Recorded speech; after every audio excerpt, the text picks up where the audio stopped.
Shri Sharda school news પોડકાસ્ટમાં હાર્દિક સ્વાગત છે. હું રાઠોડી શારદા સ્કૂલની વિદ્યાર્થી. આજે વિશ્વ યોગ દિવસે મહત્વના આસન મયુરાસન વિશે હું વાત કરું. આશા છે કે તમને ગમશે. મયુર શબ્દનો અર્થ મોર થાય છે. આ આસનમાં શરીરની સ્થિતિ મોર જેવી દેખાય છે, તેથી તેને મયુરાસન કહેવામાં આવે છે. આ આસન માટે હાથ, ખભા, પેટ અને મનના સંતુલનની જરૂર પડે છે. મયુરાસન કરનારીની રીતો: પહેલું, ચટાઈ પર ઘૂંટણીએ બેસો. બીજું, બંને હાથની હથેળીઓ જમીન પર રાખો, આંગળીઓ પાછળની તરફ અથવા બાજુ તરફ રાખો.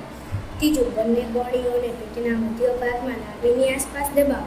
ચોથું, શરીરનું વજન ધીમે ધીમે હાથ પર લાવો. પાંચમું, પગને પાછળ સીધા લંબાવો. છઠ્ઠું, ધીમે ધીમે બંને પગ જમીન પરથી ઊંચા કરો. સાવધાનીઓ: પહેલું, ગરદનની તકલીફ અથવા સ્લીપ ડિસ્ક હોય તો નિશાંત માર્ગ દર્શાવો. બીજું, હૃદયરોગ, અનિયંત્રિત ઉચ્ચ રક્તચાપ અથવા આંખમાં ગંભીર રોગ હોય તો ડૉક્ટરની સલાહ લેવી. ત્રીજું, શરૂઆતમાં લાંબો સમય ન કરવો.